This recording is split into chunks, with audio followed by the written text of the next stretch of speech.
السلام عليكم، مرحبا بكم في فيديو جديده. اهلا ومرحبا. وقربوا كيما يقولوا الناس الشرق، جي ديسيدي باش نبدل لانترو تاع لي فيديو تاعي باسكو داروا لي لا ريمارك، قالوا لي راكي سيريوز بزاف. ما عليش اسيدي نساعف واش باغي نديرو. المهم ان شاء الله تكونوا كاع بخير يا ربي. جيتكم هاد الخطره بانرجي بوزيتيف على خاطر بديت نوجد رمضان وعلى بالي مالغري راني ريطار. معليش هي زعما درت شويه جلبان، شويه طوماطيس، شويه الليم في الكونجيلاتور. بصح كيما هكا لاباط فايتي البوريك، واحد العام جي ديسيدي باش ندير شويه بوريك في الكونجيلاتور.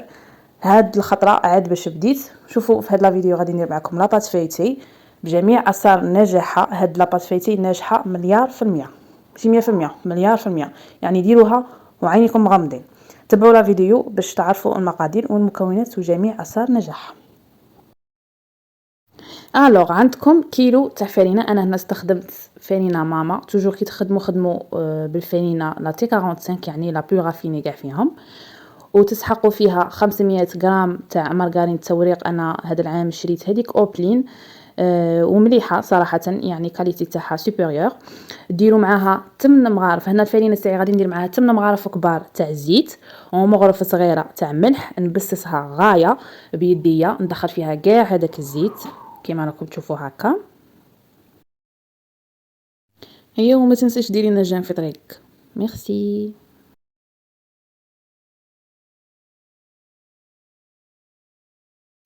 من بعد نجي ندير عليها 4 مغارف تاع خل، 4 مغارف كبار تاع خل، ونزيد ندخل فيها داك الخل ونجي نلمها بالماء بارد. نعم، لاباط فايتي باش تنجح لكم العجينه تاعها تلموها بالماء بارد. الا درتوها في الشتاء غادي اوتوماتيكمون الماء بلا طومبيراتور امبيونط غادي يكون بارد، والا درتوها في الصيف لموها بالماء تاع الماء تكونوا دايرينه في الفريجيدير. فوالا كيما راكم تشوفوا، ما ديروها يابسه بزاف، ما ديروها طريه بزاف تتلاصق. شويه شويه كيما شفتوا لا تكستور تاعها في لا فيديو. هنا نحكم المارغرين تاع الفيطاج تاعي، نجي نخدمها بيدي. هنا بغيت نبدا نخدم فيها ديريكت، لقيتها مازالت شويه يابسه من الداخل، مازالت بارده. دونك شادرت قسمتها على 4 كيما راكم تشوفوا، وخدمت كل طرف وحده باش تجيني سهله. هكا نحكمها نمالاكسيها كاع بيدي غايه، هكا نعجنها بالطرف حتى نكملها. كي نكملها كاع نشكلها على شكل مستطيل. فوالا. وباش تنجح لكم هذه الطريقه مليار في المية كيما قلت لكم، تبعوا كاع التفاصيل الصغيره بحذافيرها، لانه التفاصيل الصغيره هي اللي تصنع الفارق في العجينه المورقه. وان شاء الله تجربوها وتنجح لكم، تدعوا لي يا رب. فوالا هنا قلت لكم نشكلوها على شكل مستطيل، نجي ندير فوقها بابي كويسون ونحلها. تقدروا ديروا كيس بلاستيكي الا ما عندكمش بابي كويسون، ما كومش ملزومين باش ديروا بابي كويسون. شوفوا هنا نحافظ على هذاك الشكل تاع المستطيل. انا هنا حليتها لحسب مقاس تاع الورق اللي تنباع فيه. صاي دوك تشوفوا كي من بعد نزيد نديرها في العجينه، غادي نزيد نحلها شويه بصح معليش. المهم نتوما تبعوا هاد الخطوات باش تجيكم العجينه المورقه تاعكم ناجحه.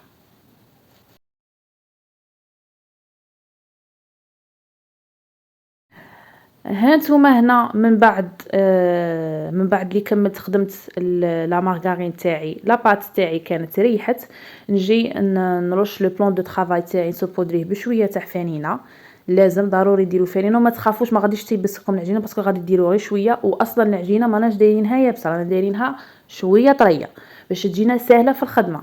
هنا غادي نخدمها بيدي، نحلها شويه بيدي، نحاول اني نحلها على شكل مستطيل ونعاود نكمل نحلها بالرولو، ونبقى مره على مره نسقم لها الاطراف تاعها باش نحافظ على هذاك الشكل. يعني لازم العجينه تاعكم تكون الشكل تاعها النهائي مستطيل.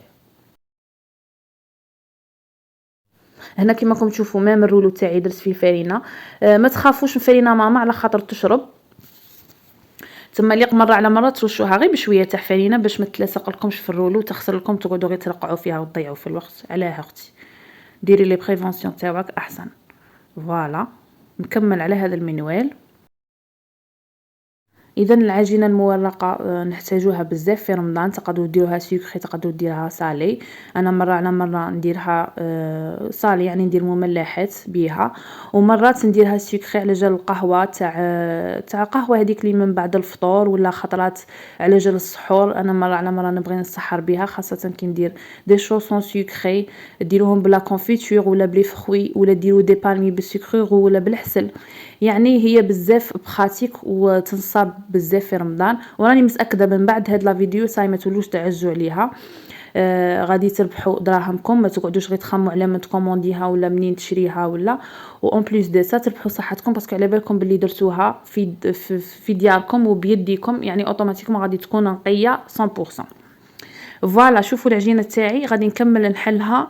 غادي يجيكم الطول تاعها متر والسمك تاعها نصف سنتيمتر، يعني 0.5 سنتيمتر، يعني 5 ملم. راني قريب نحط لكم جدول التحويل اللي قرينا في الابتدائي.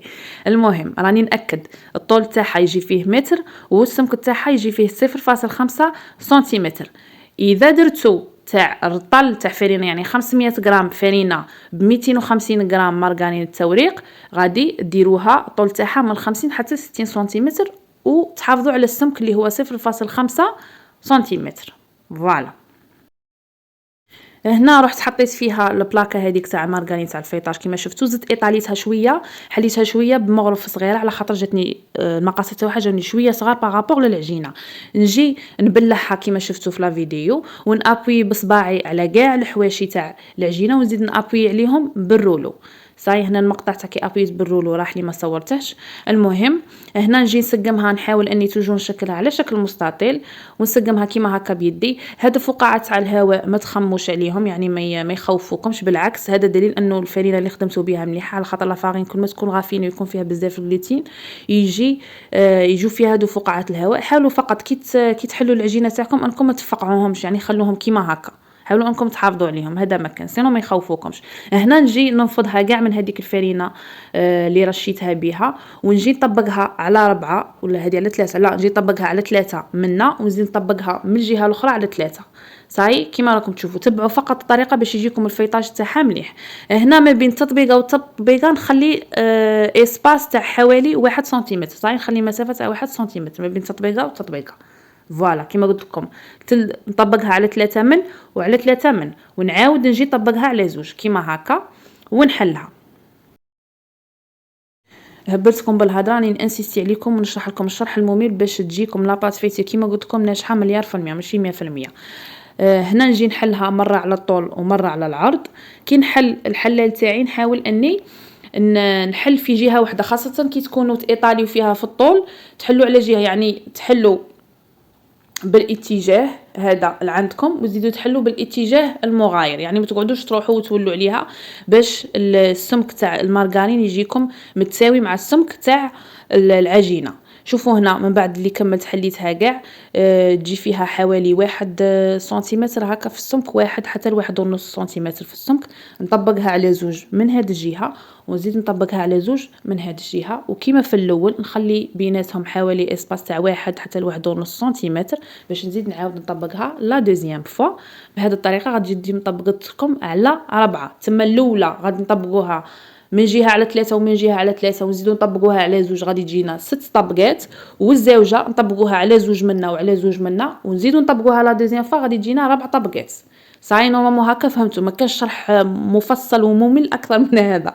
المهم هنا نجي نابوي عليها غير شويه بالرولو تاعي كما راكم تشوفون، ابوي عليها غير باش الطبقات تاع العجينه تاعي يجوا لاصقين في بعضهم، يعني يجوا منسجمين ويجوا هوموجين. فوالا ما تنحللناش، يعني كي نقطعوها ما تنحللناش. شوفوا هكا راكم شفتوا ابي بري السمك تاع الطبقات تاعكم شحال يجوا.